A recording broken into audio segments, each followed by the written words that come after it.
Yo, yo, yo. What's going on? What's going on? I sure did have a page. Man, we talking these defensive tackles today. Something that Dallas Cowboys should be in the market for. Now, y'all know we talked about them linebackers and we did 10 of them. And hey, from what we seen from the 10, it didn't look too hot. The linebacker class is not very strong this year.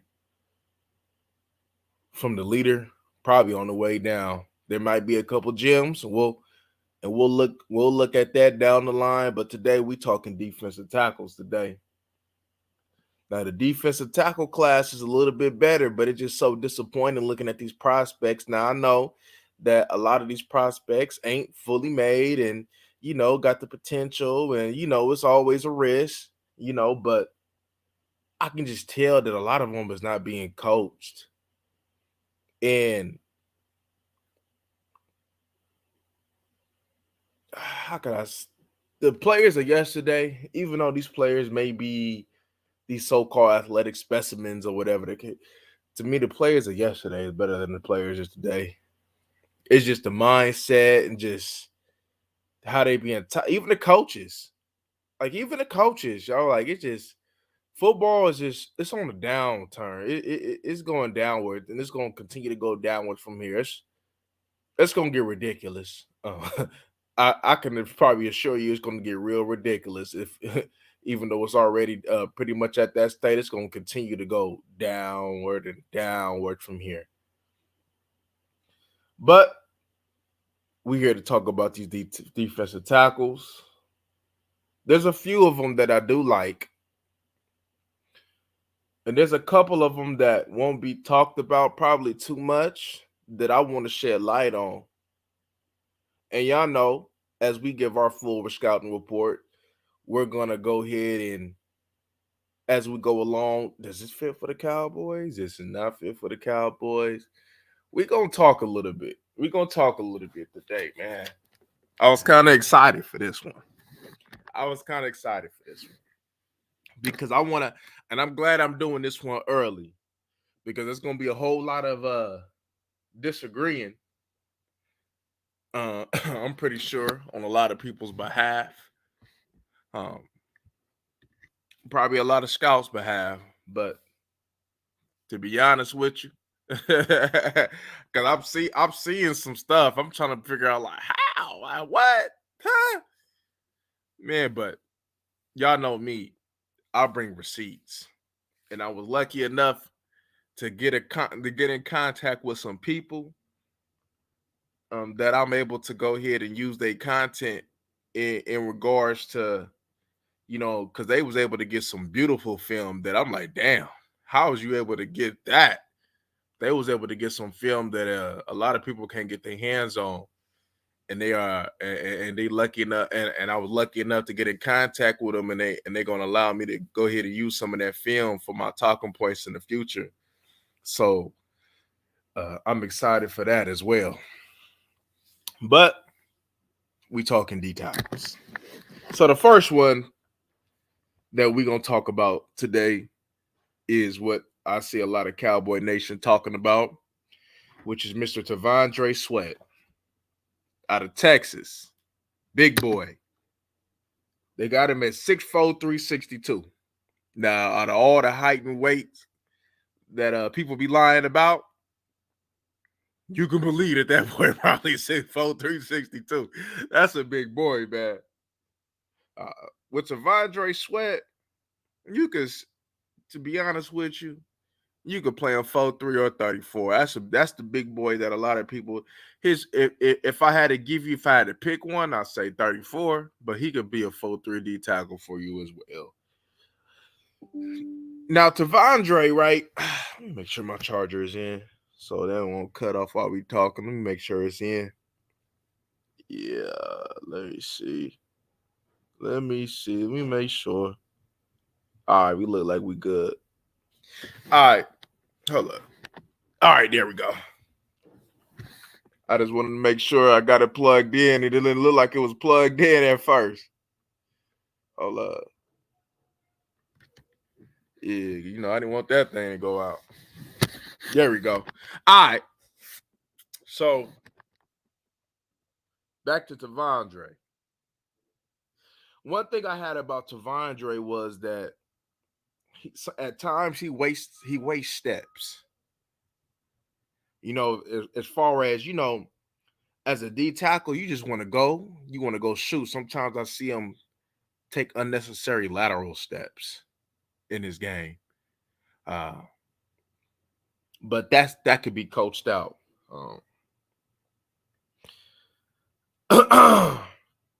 A player like him just needs to get off the ball and go forward. Right? It's just like there ain't gonna be too many guys up in the NFL that can really bang with him. Power for powers. You know what I mean? Like this Tavondre, I like Tavondre. He pushes the pocket. You would expect for his point of attack, but a lot of people that they point of attacks at that size, you'd be surprised. It's underwhelming. But Tavondre Sweat, that's not the case.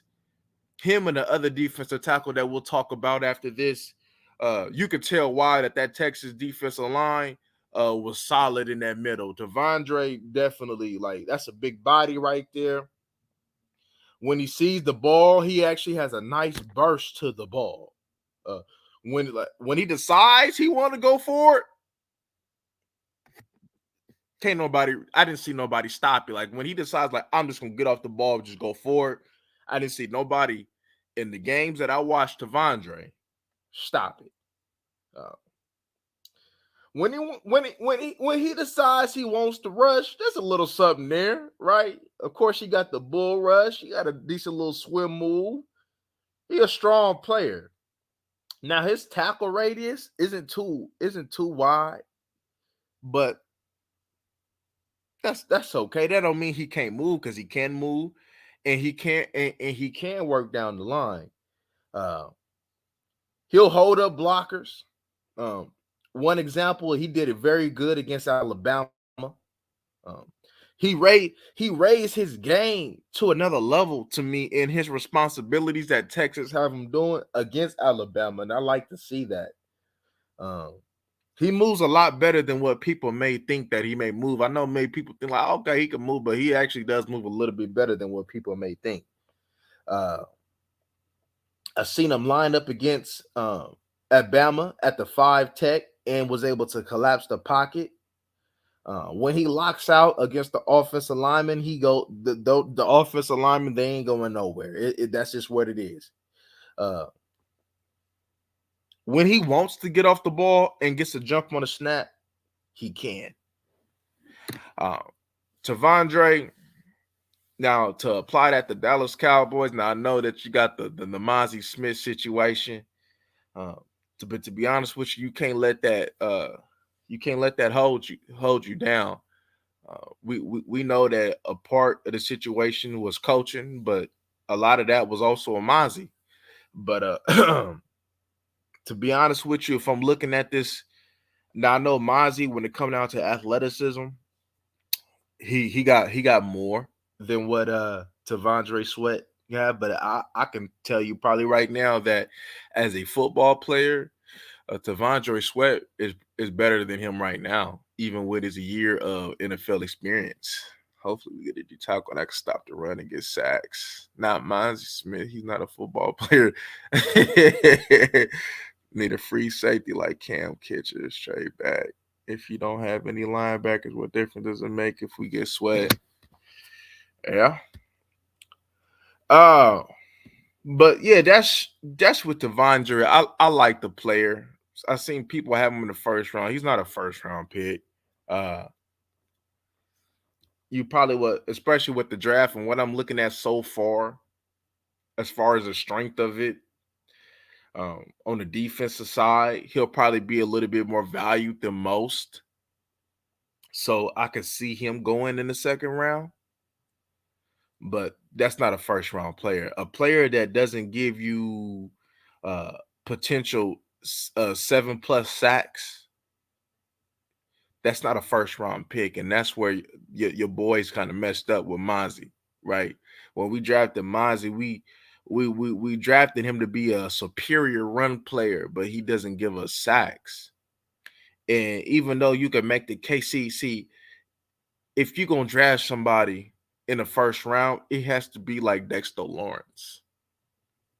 It got to be like a Dexter Lawrence, a superior player, like a difference maker. He may not get you 10, something like a Deron playing, even though he gave you what 10, 11 the previous year before he got paid. He got to be a game wrecker. And even though T'Vondre Sweat is a type of player that is a winning player, a player that you need to go ahead and win. A lot of what the Kansas City Chiefs did, right? Them D tackles, man. A lot of them D tackles that they had that was wrecking in the Super Bowl, other than Chris Jones, Pennell wasn't no first round pick, but he's a big boy though. I believe Pennell was undrafted. Derek Noddy, I believe, was a third, was it out of Florida State, if I'm not mistaken? What, third, fourth round pick? So you got to understand the value. You understand the value of what they mean to the team, but that doesn't mean you overreach it. See, if you overreaching it, then you don't really trust yourself and be able to have an eye to acquire talent like that. As far as, okay, can I find me a Derek Noddy in the third, fourth, fifth round? Can I find me a Mike Pennell in the third, fourth, fifth round? Oh man, if he ain't like Chris Jones, then why would I go ahead and spend a first round pick on? It's just simple things like that. And right now, to be honest with you, Cowboys, their personnel department is really lacking as far as having an eye and the value of these type of players. Like you get a Jalen Smith in a second round. You know what I mean? Like, yeah, we've seen what he did at Notre Dame, but the circumstances, though, like the only thing that you could say, like Sean Lee, you off the rip, you knew, like, all right, Sean Lee, when he get healthy, he gonna be able to be Sean Lee, and what he provide at Penn State, that's exactly what the Cowboys need. Y'all gonna get me started. Let me go ahead and get back to these D tackles, man. Byron Murphy, his other guy at Texas, 6'1", 308. Last year he had 5 sacks. Byron Murphy, his primary, I would say 43 defense, 3 tech. Byron Murphy probably, out of all the D tackles that I watch, doesn't have the quickest step, but but he's up there. He does have a quick step when he wants to use it. And that's important. That's important. We got to understand this, ladies and gentlemen, that these guards now are former tackles. The athleticism in the interior ain't what it used to be. These guys, these guards they're movers now.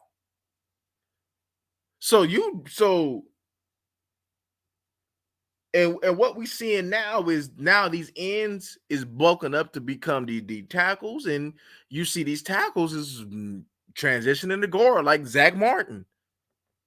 Yeah, Zach Martin, he can play tackle, but he's a superior run, just like the thing with Tyler Smith. Yeah, he got the athleticism to play tackle, but he's a better guard. And you got that athleticism in shorter spaces, boy, you got to have a quick step to beat them boys. And that's going to go ahead and factor into my top 5 when we speak on it at the end. But Byron Murphy definitely has a quick step. Doesn't use it all the time. He needs to use it a lot more, but he definitely has a quick step. As I mentioned, he's a 3 tech. One thing I like about Byron Murphy, even though he's going to get knocked because he's a shorter D tackle, I don't worry about that. They knocked Aaron Donald. I'm not saying he Aaron Donald, but they knocked Aaron Donald. They knocked Geno. They knocked Grady Jarrett. If you can play, you can play. Uh, he fights in the run game. One thing about him is he does lose gap control at times by getting turned. So that's where that quick step is going to come in. Hey, look, your arms may be a little shorter than one may like, but you're gonna have to use your quick first step to go ahead and beat these double teams and and get upfield. And as I mentioned in here, he has a good get off, but needs to use it consistently to win.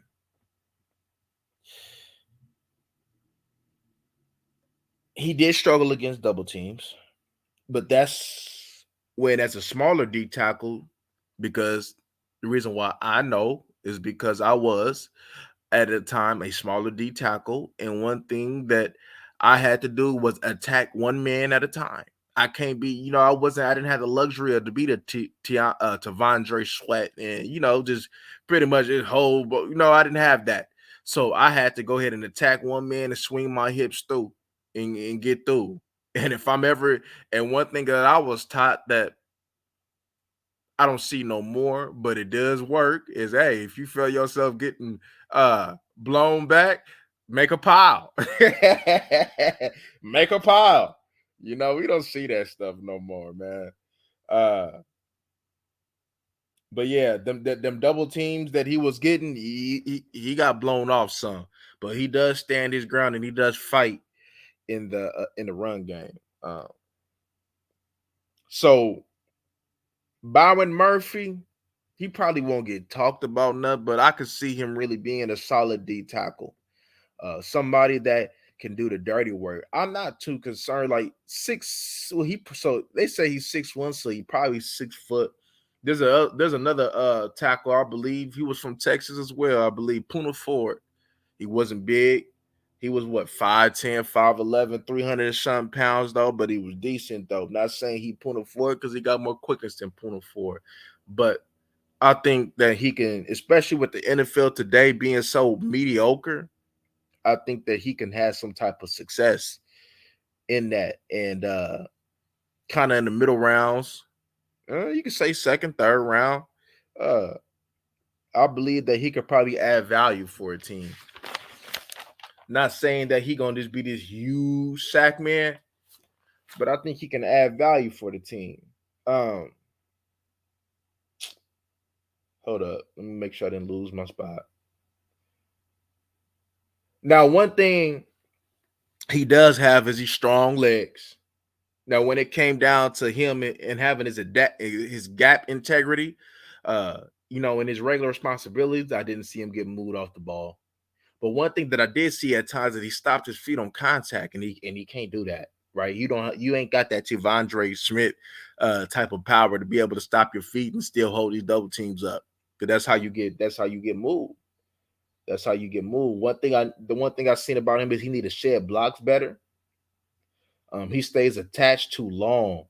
He does well in stunts. But one thing I did see in watching that Kansas State game was Cooper Beebe clamped him. And he was clamped the whole game. So that kind of I was disappointed in seeing that because I always look for marquee matchups and see how they win against marquee matchups. And Cooper Beebe clamped him. Now he had a good couple of rushes toward the end, like toward that little OT period, right? That made a difference. But for the majority of the part, he was clamped. Against Alabama, he missed a sack. Um, and he missed some plays in the backfield that I expected him to make. Uh, but overall, there's some things that I named that can can be improved with coaching, and this, you know, over time he can go ahead and develop into something if he's coached right. But I think at best what you'll get with him is you can get a solid three tech. You can get a solid three tech, man, that can especially let me give you a sack range. I say he can give you about I say he can give you about good 4 sacks, good 4 5 sacks maybe. I don't think he wanted them. You never know. Like I said, you never know with these players though. But as far as consistently giving you 10 sacks, I don't think so. But I think that quick step, if he able to go ahead and use it consistently, I think that quick step can get him about 4 or 5 sacks a year. But we all know it's more to it than that. But yeah, the short arms, because he ain't got the Aaron Donald type of movie, but the short arms may give him trouble at times. But that's why, even though he's shorter, he probably need to gain a little bit more so he can hold up better at the point of attack at the NFL level. But he's gonna have to use that quick first step, because if he don't, he's probably gonna have a lot of problems at the NFL level. When you go against a Tyler Smith, when you go against these good guards, man, now his former tackles, man, he might have some issues there. So if he's not winning off of technique, off of his leverage, because he's shorter, if he's not winning off of leverage in that quick first step, he's gonna have some problems. He's gonna have some problems. So, but the player though, I think that you can at least get a solid D tackle, a solid three tech out of him, right? He can go, you can line him up you can, and one thing you can do, you could probably in pass rush situations, you probably can line him up over the center and get some love off of that. Line him up off of the center, let him win off the center, let him go ahead and rush at the one tech. Because you can play him in a few positions, right? You can have him set the edge at times, uh, at defensive end, because but but there were some plays though that he missed in the backfield that kind of had me a little bit. I expected more from you, right? He's not uh, special. I think he could be solid, but I didn't see special, if you get what I'm saying. But I think he can have a productive career in the NFL if he does these things. Keep his feet moving and win quick. Use that quick first step. That first step is everything. As a deep tackle, that first step is everything. And then looking at these deep tackles, one thing that I'm not seeing is this get off consistently. And that goes for all of them that I watched. That get off consistently, it's not fair. And that's so important. One thing, especially when I play, it was always as soon as we go to Indies, first thing we doing, get offs. Let's get off the ball. Come on, get off, get off, get off, get off. And if you ain't get off the ball, you're gonna run your ass back and get off the ball quicker again. And if you don't do it, you're gonna bring your ass back and you're gonna do it again till you get off the ball quick. Get off, get off, get off. And I don't think these coaches is really pushing that issue for getting off the ball. Now, Jerzon Newton, I'm seeing many talk about he is the best D tackle. I'll wait to give you my observations on Jerzon Newton. But he's up right now. Jerzon, a little bit smaller, 6'2", 295, but he got them little arms though, so you can go ahead and yeah, I seen Jerzon. He got them arms, but he's definitely a three tech. He's gonna have to be a three tech. He can't, he doesn't his first step is lacking. It's average at best. At best, it's average. That's going to be a problem. Uh, One thing I like about Jerzon L, he brings the intensity all game, and he was all over that Penn State backfield. He wrecked that Penn State backfield when I watched him versus Penn State. Jerzon 6'2", 295 out of Illinois. Uh, he has to keep that O line hands off of him, and he has to stay free. I put that even though his first step is not elite, I don't think it'll hinder him too much with this NFL. But to be honest with you, I have to really think about that. Because one thing about Jerzon is that he got good hands. So I think his hands will probably help him off because his hands will probably help him.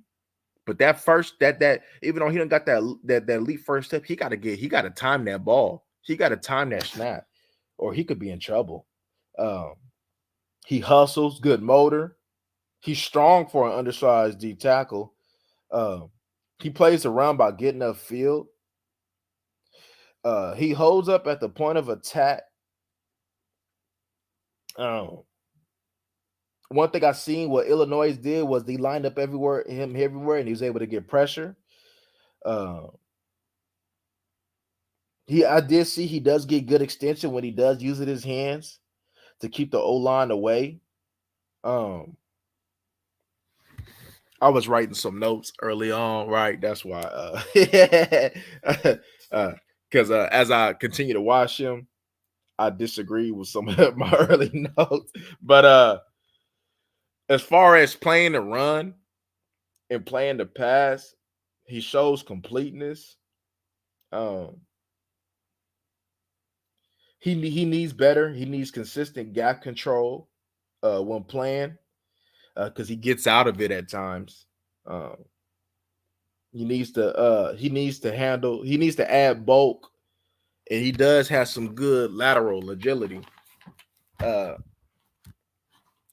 but I'm gonna talk about Darius Robinson because, and then I'm gonna tell you because I'm gonna be talking about both of these two in depth real quick. So let me tell you about Darius Robinson because I've been seeing that people think that Jerzon Newton is the best D tackle.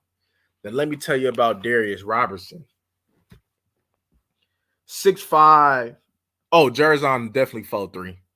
Uh Jarius Robinson, 6'5", 296, Missouri. I seen that he had a nice little. Oh, Jerzon had what? I think he had 7.5 sacks at Illinois. Now Darius Robinson, uh, like I said, 6'5", 296. Here my thing. This was a deep tackle playing defensive end and had what 8 sacks or 8.5 sacks. It's pretty solid. Scheme diverse 4-3-3-4. Strong player. I put in question mark, could he be a Chris Jones type of player? He definitely got to go inside though. Uh, when he lined up against Georgia, he won clean. He could set the edge in the NFL, but like I said, he would probably be better suited against going inside. His athleticism for rushing is probably better for inside. Uh, he produced against all the good teams that he was in there. He got the sack against Georgia. What was it, against LSU? Um, you definitely can beef him up, get him about what? You can get him. I say you get that boy about 310. About 310 would probably be cool for him. Uh, he got a good strong point of attack, got shock in his hands. Uh, he was beating tackles against LSU with that arm over move. Um, a lot of moves that he was using against offensive tackles that didn't really work would definitely have worked if he used them against the interior offensive line. He doesn't have a counter move, and he needs to be more consistent with being first with his hands. I like his lateral quickness. He stacks and he sheds real well. Um, to me, I said that this man could probably be a stud D tackle. If I'm being honest, I think he could be a stud. Uh, one thing when I seen him, because a lot of his wins, I seen will be typical wins that you will see from a D tackle. Like he had like a B gap release. He had a couple of B gap releases that he won clean. Off the when he was at end and he took an inside release and won clean and got pressure. He moves well for his size. That's pretty much that's 6'5", 300 moving at defensive end. So if he's doing this at defensive end, uh, a D tackle will be an easier transition for him. Now it's a little bit more, get real in the trenches though, but I think it'll be easier for him. Uh, yeah, his run playing is he plays run well. To be honest with you, I think if he gets in the right hands and they really coach him and they do right by him, I think this is probably the best D tackle that I've seen right here. The best D tackle that didn't play D tackle. When I see him line up at D tackle, I see him win clean, and it was easy. And it was easy. Let me see. He hustles. He chases down, especially that Ohio State. When I was watching him against Ohio State, and he pretty much chased him down all the way down to the other sideline. So that was good. A lot. And when I looked at other people talk about him in the scouting reports, they're judging him as a defensive end. When I looked at him, I judged him as a defensive tackle. I judged him on how what he's doing at defensive end, how would it translate to D tackle. That's why I speak a little bit more positive in regards to other people talking to him as a defensive end, because I'm talking to him as a defensive tackle. So here's my thing. Here's my comparisons, right? In regards to Jer'Zhan Newton, because a lot of people are going to look at the sack production, and both of them had that. But I put a little verses here, right? So hear me out. Robinson had 8.5 sacks in the SEC at Mizzou, and Newton had 7.5 at Illinois. Big time versus a little bit smaller. I'm not saying that Illinois don't play against no count, but we know that the SEC is probably the strongest conference. When it comes down to Robinson, he has the edge athleticism. He has the edge of a higher ceiling. He's stronger. He gets off quicker. He was a D tackle playing in. His first step is better. He does have some production of pass rush. But the only thing that I give Jer'Zhan Newton on is hands. His hands was better. So if people are talking about Jer'Zhan being the best D tackle, I have a hard time understanding that. And this is why I say what I say, because as I talk to y'all about Jer'Zhan, that first step is not good. It's not where it should be for a smaller D tackle.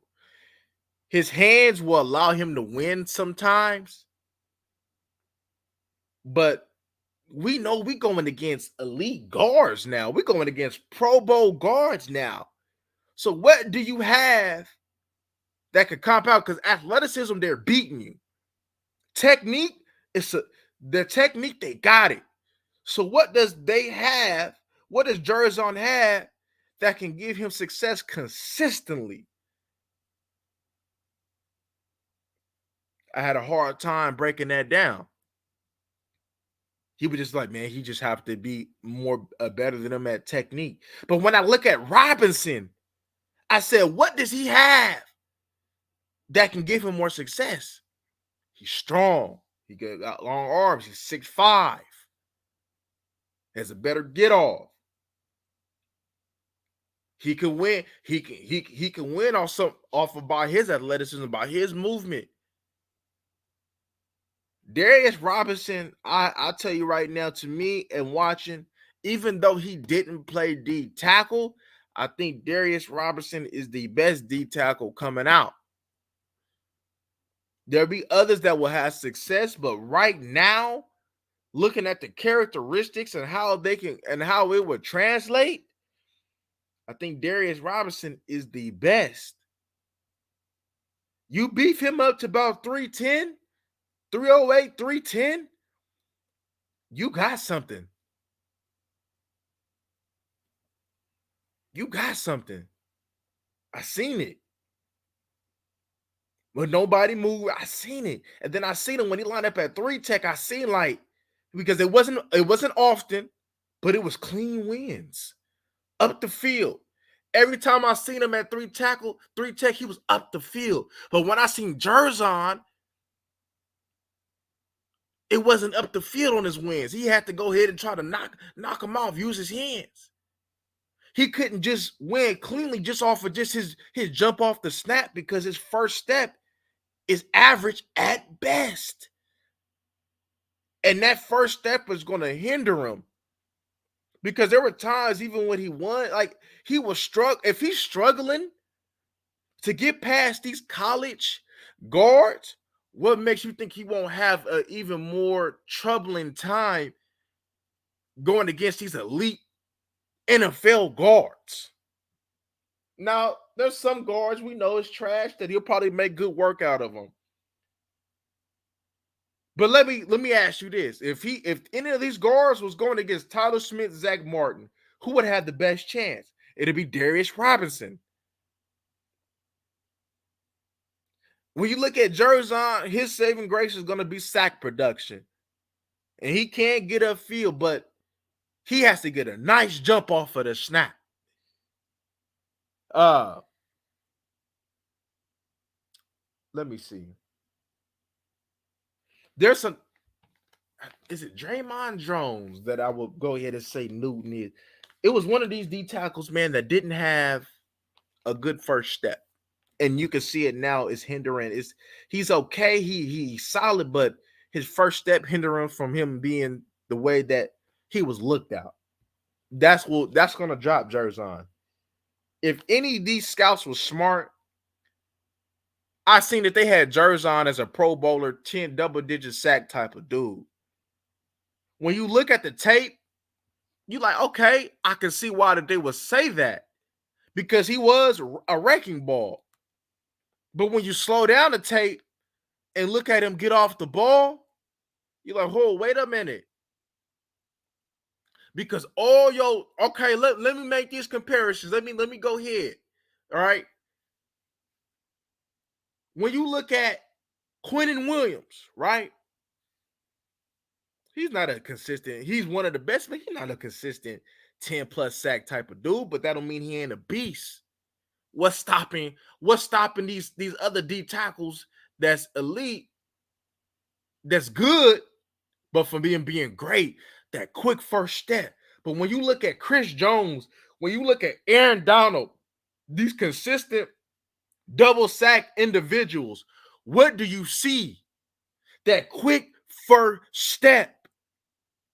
I can go ahead and bring you some Chris Jones tape. Look at that quick first step. When Chris Jones want to get off the ball, that boy gonna get off the ball. At what? Chris Jones is probably, I think he's 6'5", around the same. They probably will have similar body types. They get off that ball. Now, Robinson and them don't have that first step, I don't think, like them. But it's better than what I'm seeing from all these other ones. Well, there's one dude that we're going to talk about that is over Robinson when it comes to getting off the ball, and I believe I'm talking about him next, if I'm not mistaken. But Robinson, if I got this D tackle getting 8.5 sacks on tackles, what can I expect for him to do that against centers and guards? What if the Missouri had put him in at 3 tech consistently over centers and guards on pass rush situations? We're probably talking about a double-digit sack dude right now. I'm out here making my case. I'm talking to Jerry. I'm talking to all these. I'm making my case. That's all I'm saying, y'all. What characteristics do these elite D tackles that's getting 10 plus sacks a year, and it ain't many. Like even Derek over the Panthers, he doesn't have the get off like Aaron Donald, and you can see that's why he don't get 10 plus sacks. That boy is a bad boy and can get a jump off the snaps, but that elite first step, he don't got it like them. That's why you see that he don't get 10 plus sacks a year. You get what I'm saying? It's the characteristics that they was blessed with, that like Aaron Donald and Chris Jones was blessed with, to be able to get double-digit sacks easy. You can rush Chris Jones at end, and he's a wrecking ball at end against these defensive tackles. You can't do that unless you got a quick first step, a good get off. And you put this 6'5" frame and you keep working on his get off. Now, his first step ain't like them, but you can work on the get off. If you put that 6'5", and bulk him up about at least 7 to 10 pounds, I think you got you one. You get the right coaching in there. Man, the Giants, goddamn. Woo! The Giants would have let Patterson come through, and you got Robinson. Come on. So whoever Zimmer bring up in here, it's gonna matter. It's gonna matter with because the coaching will mess you up too. Don't get it twisted. Coaching can't mess you up. It's important that this boy get in the right hands, because if he get in the right hands, I think he can play. I'm not worried about what these other scouts said, because I remember these other scouts said that Vernon Golston was him. You remember that? So I don't care about what they say. But I think Robinson is the best. Not saying that he'll be on Chris Jones and them level, but looking at all these defensive tackles, y'all, Mr. Robinson is the best. Darius Robinson is the best.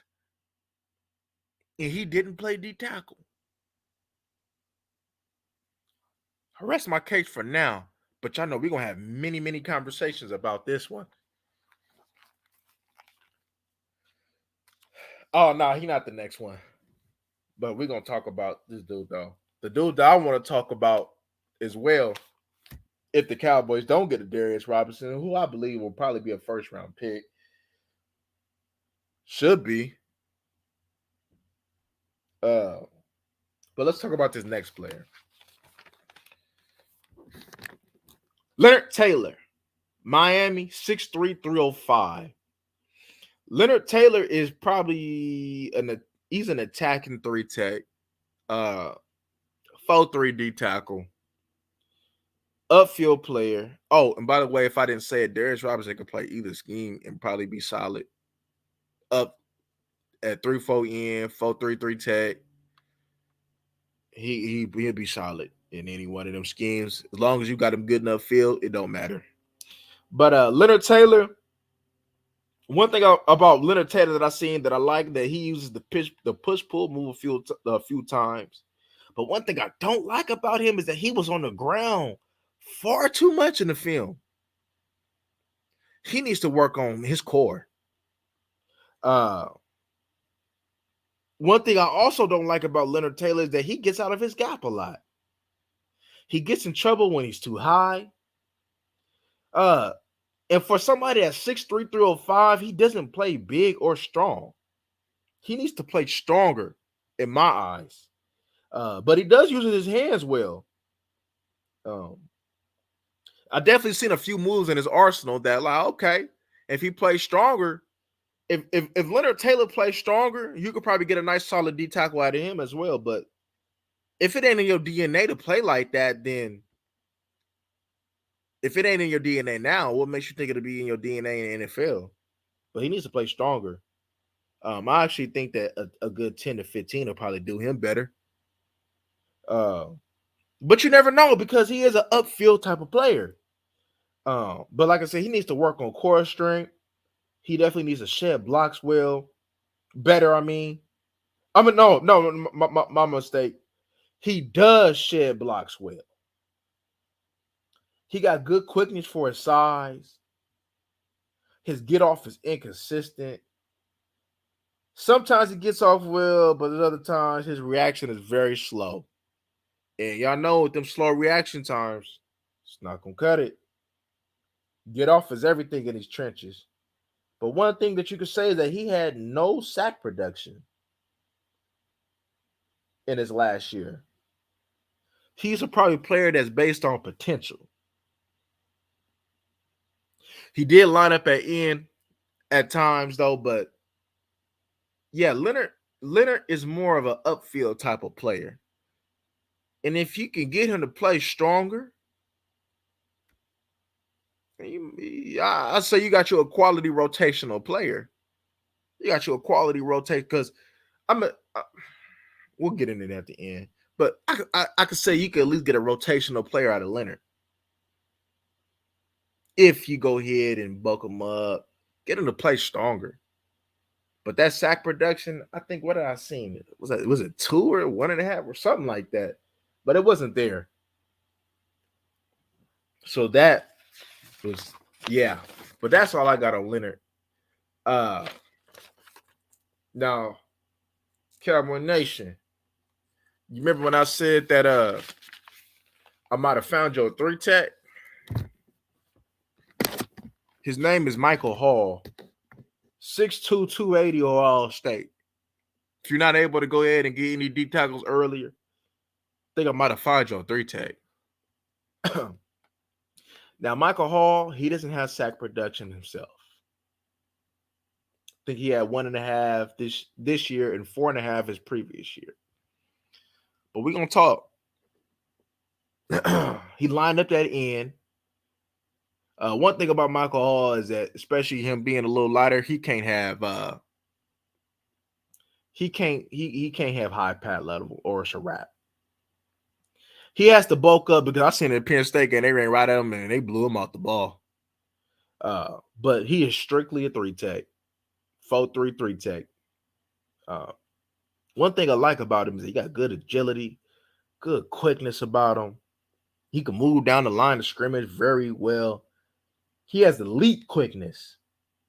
You need to add probably about, if he's 280, so he probably about 275, he going to have to be 300, but he can't add too much though, but he going to have to be 300, 295, 300. Now, one thing that I could tell you about him is that I'm sure about is that he has double-digit sack traits. Michael Hall has double-digit sack traits. One thing about Michael Hall is that for his size, he is strong for his size. Right now, he doesn't have the size to hold up against double teams. So, as I mentioned earlier, for the smaller, he has to win off of quickness. He has to win by being first and attacking one man. He is explosive off the snap. Probably the best at what I've seen in him getting off the ball is probably Michael Hall. When he is first, he gets in the blockers and he plays the run well. Like, for his size, he played the run pretty decent. I put can a team develop him with hella question marks. He has the best get off that I've seen thus far, which I also said can improve. His stop-start quickness is very good. Very good. The sack numbers I put didn't tell the whole story. He was active in his reps that he got, right? Because y'all know sacks, everybody look at sacks, but sacks doesn't tell the whole story. He has a good swim move, but he does need to use his hands better. He will be a menace on stunts. I put him in comparison, Grady Jarrett. Scouts will probably miss on him. What else I put? Oh, yeah, man, I was just talking about that. One thing I seen in some of his snaps was his hands being down, but that's coached. You know,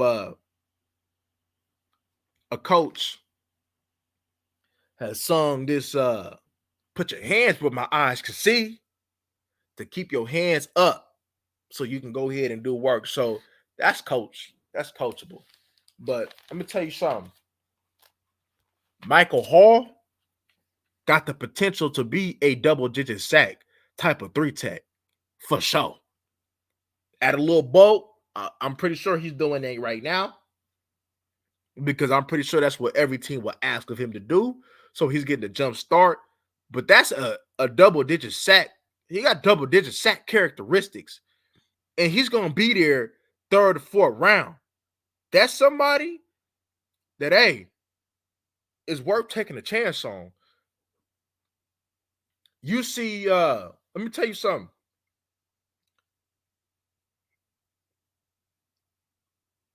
The teams that are winning the Super Bowl are having inside push. Aaron Donald got a bowl and been to a bowl. A game-breaking 3-tech. Chris Jones is a multiple Super Bowl winning champion. That's a 3-tech that can get upfield. 3-techs like Chris Jones and Aaron Donald don't come often. Grady Jarrett, I believe, went to the bowl. Geno Atkins, right? These are 3-techs. Even though Geno, he's more of a power though, but what I'm saying is that the 3-techs with quick first steps, that's explosive off the ball, that can really game wreck you. If you want to keep 11, and if 11 wants 20 sacks, you need to give him a 3-tech like this. I'm telling y'all, he got them double digit characteristics. Now we know that there's other factors into it because I'm not these scouts, so I don't know what it's like in his mind. I don't know what his mindset is like. I don't know what his work ethic is like. All I'm telling y'all, all I'm getting a feel for is watching these games. So they can dig into it probably a little bit deeper than I can. But off the film, off the tape, this is a double-digit sack type of 3-tech. He has stop-start quickness, explosiveness off the field. His willingness to play the run. And at his size, so just imagine what a good 15 to 20 pounds will do for him. He ain't in his grown man body yet. I wouldn't put too much on him, though. This is a double-digit sack potential type of dude. That's all I'm going to say. You want a 3-tech? You know what's up, Dallas. Now, let's get into some of these players, man, that ain't going to be talked about too much, that I'm going to tell you that I kind of rock with, and that, you know, you can look at potential. So, there's a dude by the name of Marcus Harris. Auburn. 6'3", 295. But I think he has the frame to hold a whole lot more. I looked at his frame. That man could probably hold 320 if he wanted to. I think he can hold 320. One thing I seen about him is that he had one thing I was kind of surprised about was his sack production. He had 7. I'm like, oh, 7, huh? But and the cool thing about him is that Auburn had him read and reacting, and he had 7. One thing I seen is that when he wants to get upfield and chase, he does have a good burst to him. I think he will benefit teams by his primary thing is doing the dirty work. He's strong at the point of attack. I want to see him hold his ground on double teams better because he struggled. He does hustle. He does have lateral agility. He could play multiple techniques, 5-tech, 4-eye, 2-eye. Will do him good. 34 defense. Could, yeah, but everybody playing multiple though, so it's mainly about the technique though. But a 34 defense will probably do him good primarily though. But that's saying that he can't play in different little shaded techniques of playing over the guard or over the tackle. I think that'll do him some good too. Any other technique, but he definitely needs to hold these offensive tackles up. He's a dirty work type of player, but a dirty work type of player that has some type of burst to him. So that's somebody that you can kind of like you keep an eye on. Like, oh, okay. But see, one thing's for sure. One thing I didn't like when I watched him though was the way he handled double teams. I thought that he should have handled double teams a lot better than what he did, but he definitely has potential, and I think that he could be a nice little utility player for somebody if they develop him more in these trenches. And I think he'd be a solid little player. Not saying I don't think that he'll probably give you 7 sacks at the NFL level, but I think Marcus Harris. I mean, because I didn't see it. Not saying that because he does got a good burst to the football, especially when he was chasing. Like he does. I mean, you got 7 sacks, so you got to be able to. You know what I mean? Which I was surprised when I said like 7. I didn't see a 7 sack type, but does got a good burst. So unless a team gonna try to go ahead and try to make him an upfield player, I think he'll do his best by just being a read and react type of player and have him go and get the football. But yeah, that's my analysis on him. Dirty work player, keep him clean. But he gonna have to work on that double team though, because if you don't fix that, then it's pointless. Chris Jenkins, Michigan, 6'3", 305. Another read and react type of player. His technique was a little bit more smoother than Marcus Harris, even though I think Marcus Harris is better. But his technique in stopping a run, like he had good leverage, good extension. He locked out very well at the point of attack. His job also was to do the dirty work. I think he's scheme specific. Should if anything, I'll let Harbaugh have him. No, we ain't touching these Michigan players. He's a box player though. I didn't see too much of him making plays outside the box. That's where Marcus Harris has the advantage over him. Here's my thing. At Penn State, he didn't shed too clean. But at Rutgers, he did. And y'all know the talent levels is two different things. So that kind of had me raise my eyebrows a little bit as well. His get off is kind of slow, but he does, like I said, play with good leverage. He's a dirty work player. To be honest with you, I wouldn't touch him. I wouldn't even think about a player like him to like the 6th round. 5 to 7 pounds he can add. I probably wouldn't put too much on him because he's a leaner build type of dude. But he did make tackles and trash with the blocks on him. In Washington, if people looking at him at a pass rush thing, you ain't gonna get no pass rush from him. And Washington only seen one good rush, and that was a spin move again in the championship game. His lateral movement, especially down the line, as mentioned before, it ain't the best. To be honest with you, at Dallas, I wouldn't even think about him. He does show some good things in a run game, but he just in the box. And you need a player. Now, I'm not saying that won't be a value because let's go back to the Super Bowl. You see Mike Pennell made a lot of plays in the box. But you want to be able to have a player that can make some plays outside the tackle box as well, especially going against these other teams. And, that'll probably help you. But, because not a lot of teams, everybody running these outside zones and stuff now. And, now I know Chris Jones has the ability to be able to hold up, do the trash, and he does have good leverage though. But I seen some tightness there.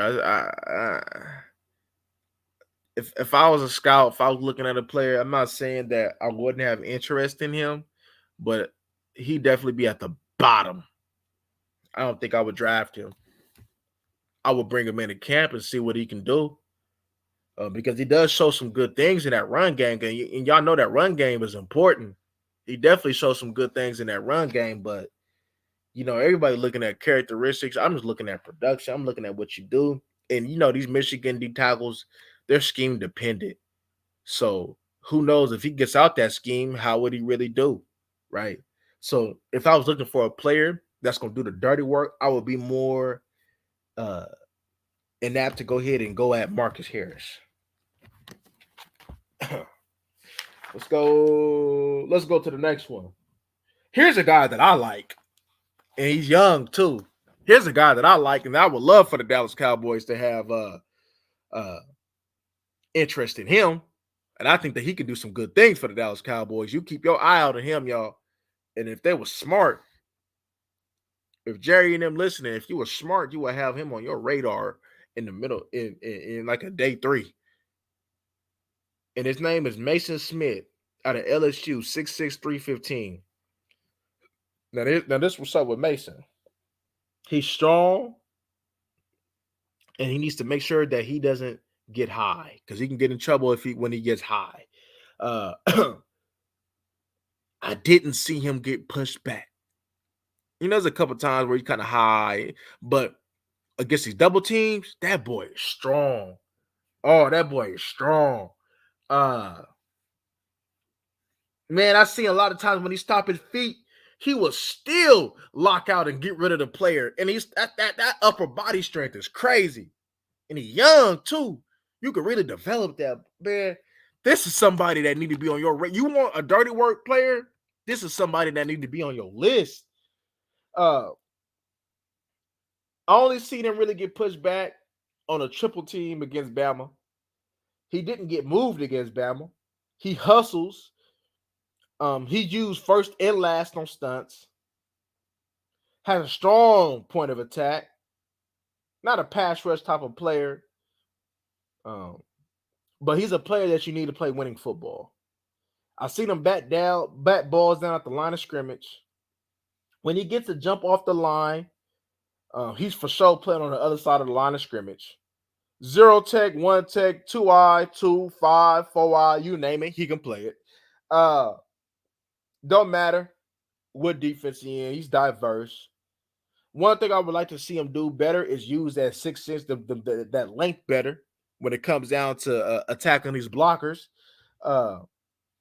Against Arkansas, and this is the play I was talking about. Against Arkansas, he stopped moving his feet, and I seen him throw a dude off with just his upper body straight. Like that was I was like, damn, he's strong. You know what I mean?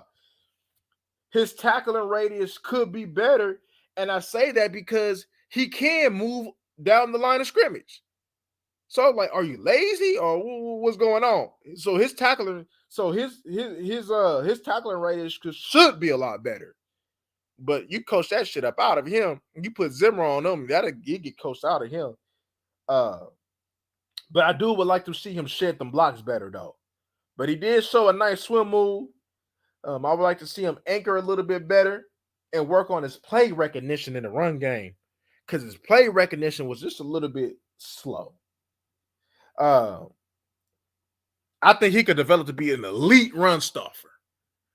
Real talk. I think he could really develop to be an elite run stuffer. Real talk. Dallas should definitely be interested. He gonna take up space, take up these blockers. Like I said, I seen him at times get in trouble when his pad level was high, but ain't nobody blowing him off the ball though. That's the thing. Out of all these D tackles that I've watched, he was the one that stood his ground the best. Now, I didn't watch all of them. I'm going to watch more. But he was the one that stood his ground the best out of the 10 that I watched against these double teams. That's what you need. And he's raw and needs to be I heard he had a horrific injury, though. I don't know what the injury was, but I heard he had a horrific injury. Not too sure. So he may be working his way back into that. I think he got potential, y'all. I think this is what Dallas need. For his size, he got good short area quickness. Like I said, I just think that he needs to work down the line better because he has the ability to do. I seen him chase. I seen him go ahead and from one side to the other chase and make a tackle toward the pretty much toward the other side. He got it in him. I think this is a good player. I think he could be an elite run stuffer. I don't give a damn about no sack production, but I think he's going to be an elite run stuffer, and I'm interested. Last but not least, could be least though, but Marshawn Nealon, 6'3", 275, Western Michigan. I'll be candid here. I was disappointed in his impact against Central Michigan. Small school players have to dominate other small school players, and he didn't. He couldn't get the edge on Central Michigan. He definitely got to convert inside of 3 tech. Getting about 300 to 305 pounds. He has a good motor, and he is relentless. He got a good speed to power move. He gets washed down on double teams, especially in the Iowa game. His best chance, as I mentioned, is rushing in the interior. He has hustle though, and I think his hustle alone could get you 3 sacks in the NFL. I'm not impressed, to be honest, y'all. Even though he was playing out of his position, but his impact, I think, should have been a whole lot more than what it was. I'm not impressed with him. Syracuse, I seen him get put on his ass more than one occasion. Didn't like that. He didn't have no rush plan. He was just bull rushing. That's not gonna get it done against them elite big boys inside. The man, like I mentioned before, the interior offensive lineman is just as athletic now as these boys outside. But he is strong at the point of attack. His hips is hella tight. One thing that I can see him having success though is being a solid little run player though in the NFL. But my question was, in the passing game, can he beat guards consistently? If I had to tell you if I'm in and out on him, I'm out on him. I didn't see what I needed to see from him. Because it's the same player that we've seen with Carl Brooks last year. Y'all remember Carl Brooks with the Green Bay Packers? How we talked about we liked him because we've seen the production. We've seen him produce. And he's turning into that player over there with Green Bay. And I think he's going to be a solid player over there with Green Bay. But I seen it, though. I didn't see it with this guy. I seen him going against Iowa, Syracuse, Central Michigan. I wasn't impressed. Not all small school players are good. But he does have a good motor, and having a good motor and being relentless, that can give you some success in the NFL, especially with these entitled ass players in the league right now. But that's my presentation. Very interesting. I more than likely will be doing a lot more probably D tackles as soon as we finish up these other people.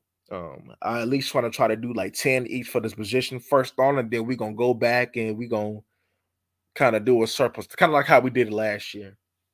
The next position I'm gonna work on is the defensive ends, the edge group, because I seen they had 2 in the top 50 or in the top 25. So we're gonna see if they really about that. But like I said, man, these players of today ain't like how they were yesterday. But there's some players, man, that see a lot of the times, right? That Bill Belichick way, you're probably gonna have to adopt that. Because it's like, will you go ahead unless I see a player that's like, oh yeah, he a first round pick. I wouldn't take no chance on a player that I can't tell you off the rip is the first round pick. I would never take a chance like that. You know what I'm saying? So I think the day 2 and day 3 picks is what the Cowboys should stack up on. I would really trade back in the first round pick and see if I can acquire another 4th or something to get a Mason Smith. You know, because there's some players that's going to be down there that I think can have a nice impact. Now what we're saying is this. There's things that these players didn't do that can be developed, but there's certain things that these players didn't do that's who they are. That's who they are. You never know. There's always somebody that come out the woodworks. You never know. But I'm sure that how I presented you with these D tackles. Oh man, I didn't even tell you my top 5. Hold up. I didn't even tell you my top 5. I'm slipping. Hold up. My top 5 D tackles is Darius Robinson, Byron Murphy, Michael Hall, Jerzon Newton, and T'Vondre Sweat. Those are my top 5 tackles. Two Texans in the top 5. The reason why I had the Texas D tackle at number 2 is because of the quick first step. T'Vondre Smith, his average first step brings him down. But I think the best that I've seen was at a Missouri cat. A lot of people be conservative in this. Though you gotta know what you see. You gotta really be confident in what you see. And I think Darius from Mizzou, His ability to be strong in that run game is going to be an asset. His ability to be able to bring some pass rush against these interior players and to be able to hopefully use some of that length is going to be an asset. He's 6'5". So I'm all aboard. Now, will they probably get now from the Cowboys' point of view? Would they be able to get somebody like that? Probably not. Probably not. But these other D tackles, they are obtainable. To be honest with you, out of all the D tackles that I watched, or the 10, I will probably only like take that first round risk on the Missouri one. I think the Texas one is more of a second round pick at best. Definitely ain't taking T'Vondre Sweat no first round. But when you start getting to these other D tackles, I think that value is going to come in the second and third round. No. So like I said, you can get a Draymond. If you can get a Draymond Jones to be solid against the run, like say for instance, if the Texas D tackle, the other one, can give you a Draymond Jones type of just be solid, you know what I mean? That's a plus. But I think production, see some of them physical characteristics that some of these people have is going to stop them from being who people may think that they are because they're looking at the production. But these D tackles, though, I think you can get some good, solid production out of some that out of a lot of them that I named. But as far as getting that elite, I don't think that you're going to get elite production out of them, if you know what I'm talking about. I think your best chance of getting elite is out of Michael Hall and Darius, the Ohio State D tackle, and the Missouri D tackle. That them two are your best chances of getting the elite production. But you know, regarding with these sorry ass coaching and regarding with these sorry ass players of today, average players, as I mentioned before, average players have opportunity for success because the standard is not high no more. Coaching is not there no more. Physicality is not there no more. So you can get somebody like a Jerzon Newt that maybe have more success than he would have back in the day. That's what I'm saying. But we're looking at these players right. But I think what you got to go ahead and you still got to judge these players off of how they would have been judged if NFL was at a high level. Because guess what? They may not get exposed in these weak ass games. If you're going against the Commanders, the Patriots, all that, but they will get exposed when you go against the real teams. And we all know that you got to go ahead and have that talent ready for when you go against these real teams and in the playoffs. And the way that the Kansas City Chiefs acquire their players, they're acquiring them to be able to perform in big games and big moments. And that's what you can see. You see, like, say for instance, a player like Ayuk is praised because of what he does and what in the system that he's in, but he's not a real number one wide receiver. A real number one wide receiver ain't getting clamped up the way that he got clamped. He gonna go ahead and whether he get the ball or not, he gonna have winning. He gonna win some of them snaps, and he didn't. He's a solid wide receiver, but when I watched him, he wasn't no number one wide receiver. A number two at best.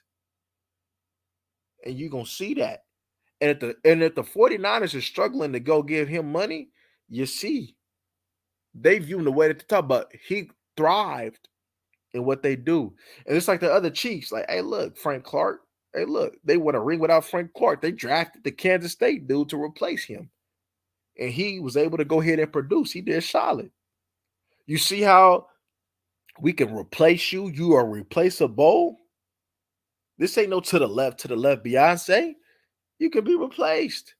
If you're not elite, see, and Kansas City gonna only pay players that are elite. Like I told you, they're gonna make sure that they pay Chris Jones. Why? Because he's elite.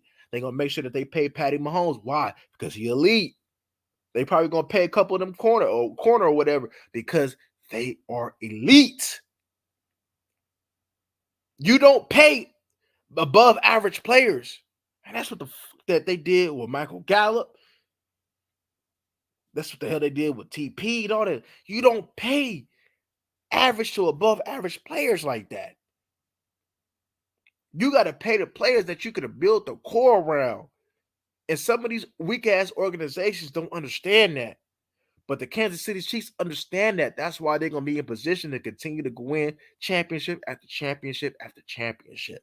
And they're probably going to be back next year because they understand how to build a team and who's valuable and who they can't live without with and who they can live without with. And that's what we living in. Can I live without a can I live without a Darius or a Michael Hall? I might not. But can I live without a Jerzon Newton in it? Yes. You feel what I'm saying? So you got to understand that. Mike Pennel, let's say, for instance, if he was up for payment, they're going to find a way to replace Mike Pennel and find another one that can do some of the things with the characteristics that they got.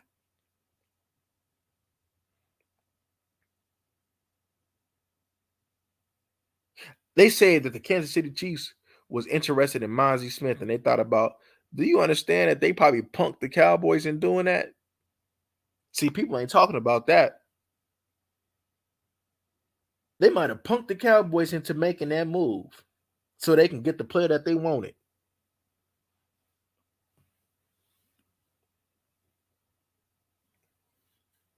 You got to know who's replaceable and who's not. What's his name? Little boy Zeus. That was with the Chargers. What's his name? Brown. He's replaceable. That's why they went to go get the tackle from Tampa. He's replaceable. There's certain players, regardless if they draft and produce for you or not, whether it be scheme or whatever the case may be, you got to understand that they're replaceable. But you got to understand that there's certain players that's just not replaceable. That it's going to be a while before you find somebody like them, or if you ever will.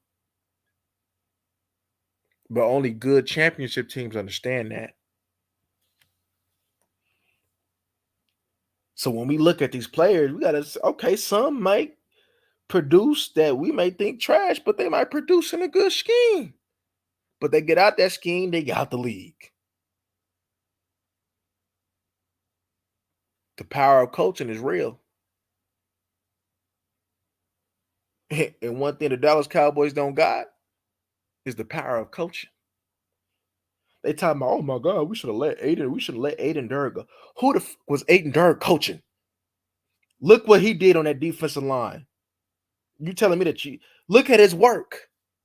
When we look at the Giants defensive line, we can see his work. When we look at Aiden Durr, we see his trash ass work, and they want to go here. They need to let go of that linebacker coach too. They ain't got no good work. You can look at Al Harris because Al Harris has developed. Al Harris has brought better play out of some average situations. That's why you can say Al Harris is a solid coach. They ain't bringing the best out of nobody. So we got to understand it's like, see, say for instance, the Chiefs may get a player that they can get 3 or 4 years out of because, hey, this player going to go well for our scheme or we can get it cheap so we can go ahead and pay our corner or whatever like that. That's how you got to think about it, especially when you got something good like what they got. The Cowboys, we paying the wrong people.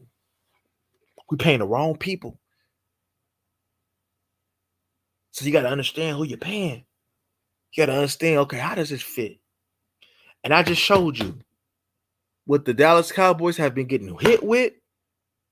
Hey, there's a couple players that you put them in you bring them in, they could probably be that for you. Like Mason Smith, you've been one of these D tackle that don't get punked.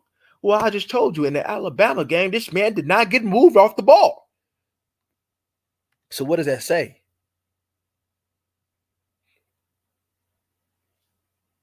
And I said, I was like, the Auburn, Marcus Harris. I didn't like the way, even though I didn't like the way that he handled double team. So what does that tell me? They said we need these big, strong boys up inside. I just told you about a man that stopped his feet, and there was somebody that was trying to drive him on Arkansas. He literally tossed his ass to the side. I can coach him continue to move his feet. I can coach his leverage. I can coach that. I can't coach that grown man ass strength that boy got though. That was God given. So what can you coach and what can't you coach? And then to get more context, the man, I said that, hey, the way he ain't moving down the line the way that he's supposed to. Come to find out, I'm hearing that he was coming off a horrific injury. I don't know what the injury was, but I heard that he was coming off an injury. Oh, so that gives me a little bit more context in the play. But he got it though, because I seen it. I seen him go from sideline to sideline, hustling down the field. So he got it in him. Got to know what you got and know what you don't got. That's all I'm saying, Cowboy Nation. Your front office, even though they may want to go ahead and give him credit, Will McClay, bro, Will McClay ain't been doing a good job the way that we initially thought. That's all I'm saying, y'all. Let that ponder on your heart, because you see it right before your eyes what a good organization do. Pay attention to how the Kansas City draft these past few years. Pay attention. Pay attention to what they do. That's what real teams do. You see when they gave him flack, Mel Kiper, Shannon, all them was talking about, man, I don't know about Patty Mahomes. Like, why would they take him over to Sean Watson and yada, yada, yada. That boy stood on what he stood on and said, hey, look, forget what you're talking about. We know that Patty going to be elite for us. Super Bowls later. You got to willing to be stand alone. You got to stand alone. The Chiefs general manager stood alone. He ain't looking at the noise.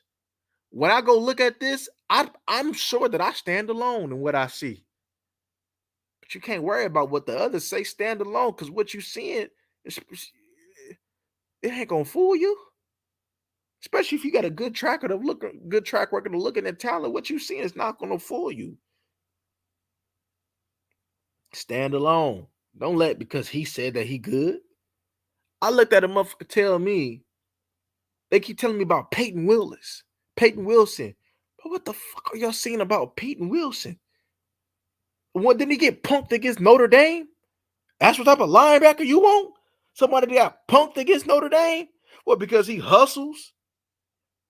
Do you know what kind of linebacker he is? You know what kind of linebacker that you need?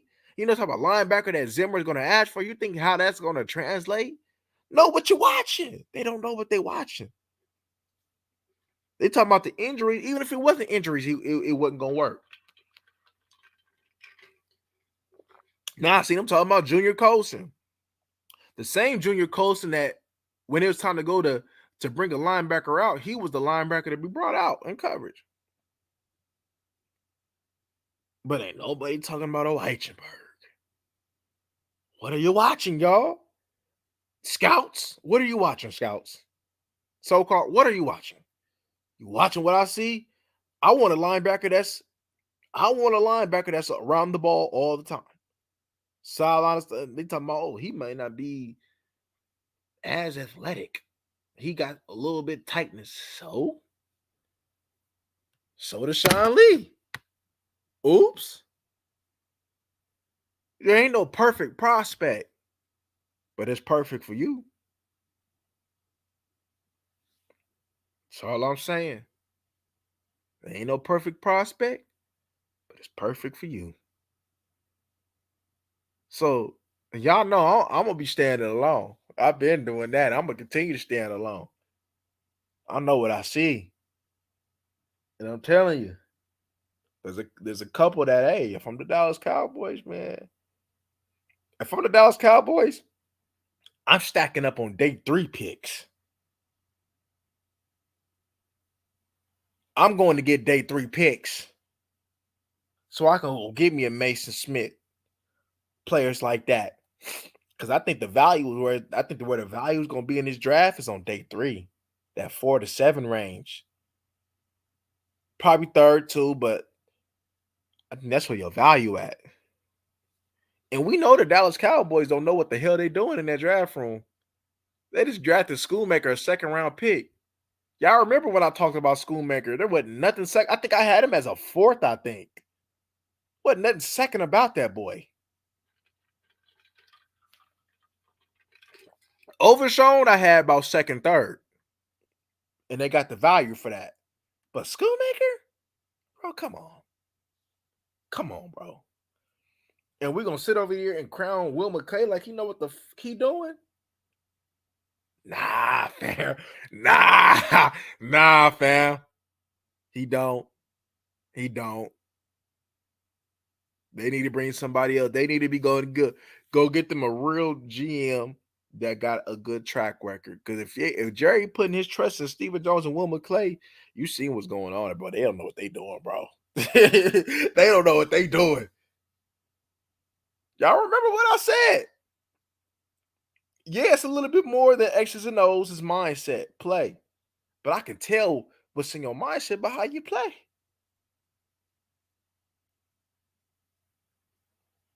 Trust what you see. And them linebackers, a lot of them was trash. And there's some linebackers that ain't being talked about that will probably do well for the Cowboys in their role.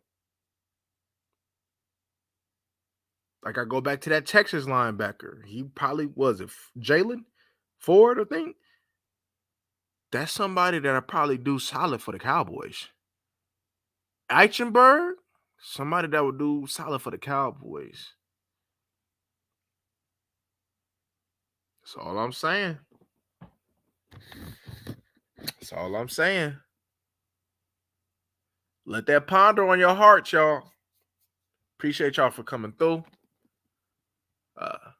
Man, till the next time, y'all. We working on the defensive ends now.